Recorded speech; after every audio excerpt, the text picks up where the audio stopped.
نقشی که بو مادر داره پدر حتی این نقش نداره. در اسلام نقش مادر به نهایت بزرگ است. درباره احترام پدر و مادر، خدمت پدر و مادر خدای تعالی میگه و خاصتا مادر ذکر میکنه. حملته امه وهنا علی وهن. مادر بیچاره میگه این فرزندم 9 ماه کلان در شکمش گرفت، بعد از اون تولدش کرد و فی ساله فی عامین 10 سال دیگه این شیر بچه را شیر داده است کلان کرده است. حق مادر در اسلام از حق پدر بالا نیست. حدیث متفق علیه است.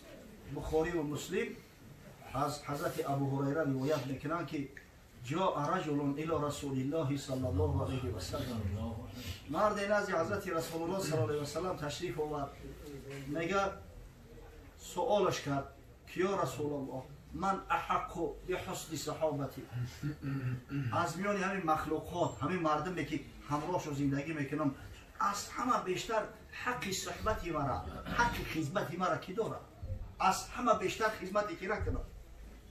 حضرت گفت امک، خدمتی مادر کرد.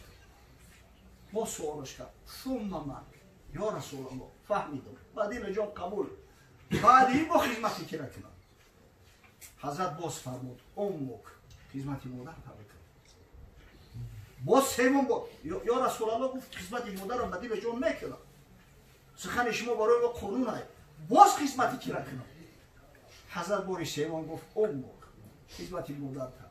وقتی باری چهارم سوالش کرد حضرت گفت ثم ابوک، بعد خدمتی پدر. این را ببینید. ولی بعضا میشه و جوانان فهم میکنن دوملا همین اوچان قطعی همین زنک سوز نگرفته است، سختگیری کرده استیان، دعوا و جنجال هر روز در خانه کنفلیکت است. من یک عادت دارم که دویم همین اول سوالی که میتمش میگم بچه جان عیبی مادر تا یا عیبی زنت؟ با خدا قسم 90% یا سوال کنه 90% میگن حقی عیبی مادر است، عیبی زن نه، عیبی مادر است. عیبا در کلای مادرها میزنن. این مرگ جوان مرده که حقی مادر را نشناسه، مرگ همون جوان مرده که زنش بر مادرش ترجیح بده. این اعظم الناس حقا علی رجل امه و علی امرأة زوجها. بزرگترین شخص از روی حق و حقوق در ذمه مرد مادرش، در ذمه زن شوهرش. این بچه با کجا میرسید؟ در هر کنفلیکت پشتی زن تا بگیری و مادر تنی پرف روری حالی تو چی میشه؟ همین مادرها همه بیشتر در این حالت ها میرنجن که من این بچه را کلام کردم، این مهنت کردم، 18-20 ساله کلامش کردم، امروز یک دختری بیگانه را که قشاق کرده است دیگه مادرم فراموش کرده است، دیگه اون مهری پیشینش نیست، محبتی پیشینش نیست. و خدا قسم زدم قشاق به حال کسی که خدمت مادر هم میکنه، همیشه سخن مادر را بر سخن زن و فرزند همه ترجیح میده، انشالله یه فرزنداش خیر ببینه، از فرزنداش عزت ببینه. در روی دنیا هیچ کس برای انسان مهربانتر این مادر نمیشه، مشفقترینش. الله عزوجلال از همه، الله پروردگار ما در حساب ده این همین مخلوقات اگر بگیریم از همه مشفقتر همین مادر است. از مادر مشفقتر چیزی را تصور کرده نمیشه. حتی اون فرزند وقتی جور ظلم میکنن مادرها را عادتا پدرها دعای بد میکنن، لیکن مادرها با دهک یگون دعاش هم کرده باشه با آبی دیده میگه پروردگار هم بچه که مرا که رحم جوش هم خود. دیرج میرزا یک قصه آورده است نصیحتی، میگه داد معشوقه به عاشق پیغام که کند مادر تو با من جنگ، هر کجا بیندم از دور کند چهره پرچین جبین پروژنگ. دختر قهر میکنه خونه شوش میروه، وقتی بسرش میروه این بچه شعبچه میگه که مادر تو وقتی هسته من نمیرم، او چیت دویم قدیمه جنگ میکنه، هر وقتی ببینه کش قوقش میدوزه، با نگاهی غضب‌آلود زند بر دل نازک من تیری خدنگ. مادری سنگ دل تو زنده است، زهر در کام من و تو شرنگ.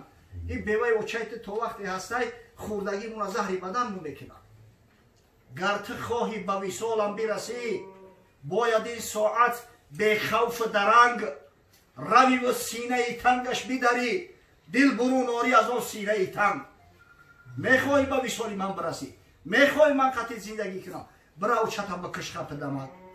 برای نشان دادن که من حقیقتا همون کندیل جکوکا کشتم، دل شبگی به پیش ما بیار، گرم خونیم به منش باز آور، تا کش آید دل من از خون رنگ.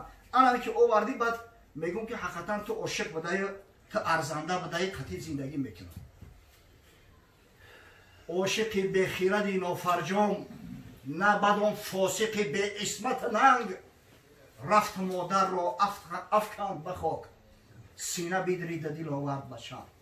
خانش بسوزه این لعنتی را این دیسکی بگفت کپیده به دست کرد. رفت هتل مادری ندید، میگه مادر کشت، سینه‌ش چاک کرد، دل برو گرفت. قصد سر منزل معشوقه نمود، دل مادر به کفش چون نارنگ. از قضا خوردمی در به زمین، اندکی رنجه شد او را آرنگ.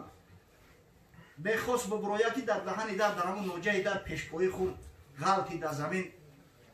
همه کون اورنجش میگه در زمین زد، اندک لط خورد.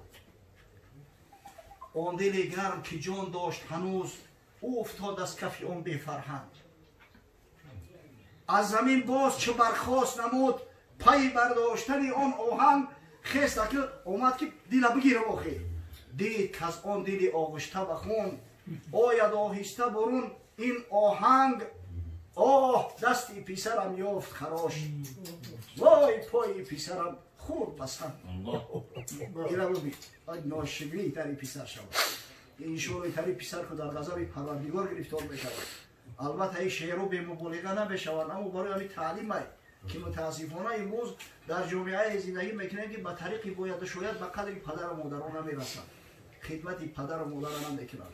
اگر همین تمام عمر خدمت شروع کنی، والله وقتی از دنیا رفتن کو باز هم بشینی فکر میکنی ای کاش که همین وقت بیهوده ضایع نمیگذروندم، ای کاش که در کوچه لق نمیکردم و میومدم پیش پدر و مادرم دستکش نبوسه میکردم و کاش نمیمالیدم.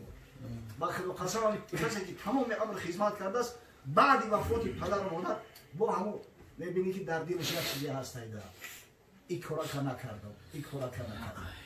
یک روز و چند بود که بچم بگی بر خونه خشته برم، گفتم با چالی وقت ندارم ولی بکارتر شدم، کاش که همجا میگرفتم میبردمش. ناشگری همین کل دنیا شود، ناشگری همین زندگی شود، کاش که میگرفتم میبردمش. خدا رحمت کنم مسافری پدرمونه در خونه هم بدم وقتای بیماری. خیلی ملو مردم میگردن که معرکه و ایسوس و بعضا شبا دیر می اومده، تون نمی اومده خوب نمیکرد. و یه روز اومده بود بچم دیر شده است، ساعت 12 شده، چی باید که دیر کردی؟ گفتم بخیلی سوال جواب شد دیگه کشته نتونستیم. خیلی صاحب معرکه اومدم به ارادت رفتم به اجازت خیلی میکنم. او هم صاحب معرکه نمیگوی که پهلای مصطفی باز این وقتی به او بگیده معمولا یاد اومده نمیتون روز میگو خیلی معرکه یا تو پدرای نمیره کتیش پیشینی چهار تا چخچخ کنی آدمی بیمار شب و روز در بسترای یاد میکنه، اینمی صحبت یاد میکنه. برای مصاحبت، برای صحبت، برای خدمت ای همه حقی بیشتر حقی پدر و مادرای.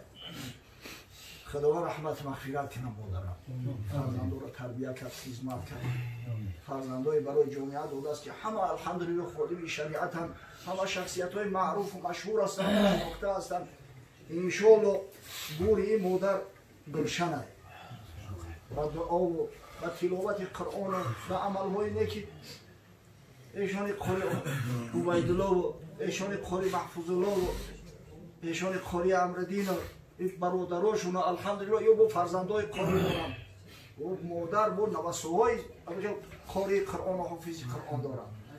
انشالله تا وقتی که هستن، تا وقت دعا میکنن در حق مادر حصه خچه از همین طاعات و عبادات البته که میگیرن، همین مثل آدم زنده.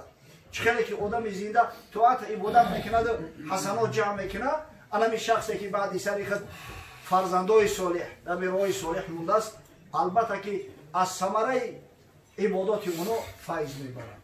خداوند مادر رحمت در روحای جنت مستقر گردونه.